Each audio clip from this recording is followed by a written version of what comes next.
Okey, apa jumpa kami lagi hari ni. Hari ni kami ada di kawasan Yat, berdekatan dengan Pantai Murni. Ya, so untuk hari ini kami akan bawa hampa semua pergi kedai-kedai area Yan. Namanya kedai-kedai yang besar, kedai-kedai yang apa memang tahu lah. Yang mana yang mana tak tahu lagi, yang boleh klik terima kasih kepada semua. So kami akan tunjukkan kat hampa. Okey, jom kita tengok.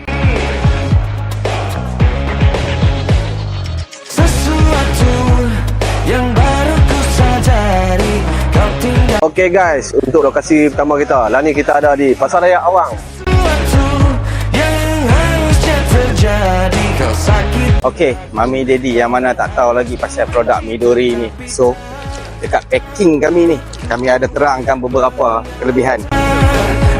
Dan juga elastik. Elastik dia bahagian pinggang sebanyak 360 darjah. Maksudnya keliling pinggang elastik. Permukaan dia pun lembut. So pilihlah Midori. Harga jimat, kualiti hebat. Tetapi tak dapat. Okey semua orang yang kedai kedua kita AA Budget Store dekat sini hampa boleh claim mai kasih. So yang mana yang boleh claim mai kasih, IC masih banyak balance lagi, jangan lepaskan peluang. Boleh mai dekat AA Budget Store. Ku mencari sesuatu yang telah pergi. Ku mencari hati yang ku benci. Okey, oh Yan, lah ni kita ada di Agro Bazaar RNS Nelayan Mat. Okey, kat sini kami ada produk Midori.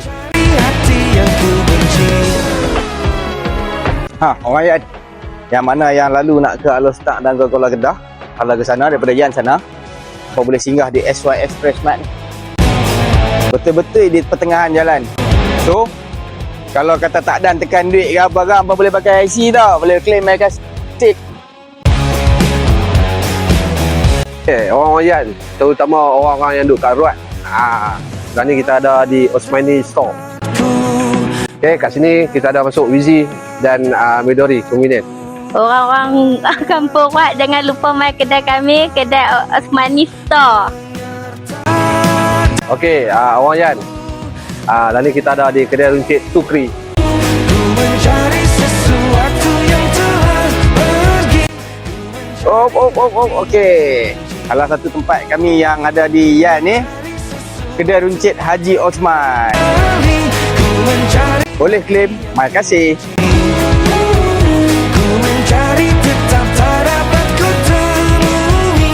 Ku mencari hati yang ku benci. Yang mana tadi terlajak daripada Yan tadi kan? Tadi kami dekat Yan. Yang mana terlajak ke Yan nak hala ke highway ataupun nak hala ke Gurun. Yang tadi hala ke Alostak. Ada barang tertinggal kan? Sampai baby lupa kan? Okey.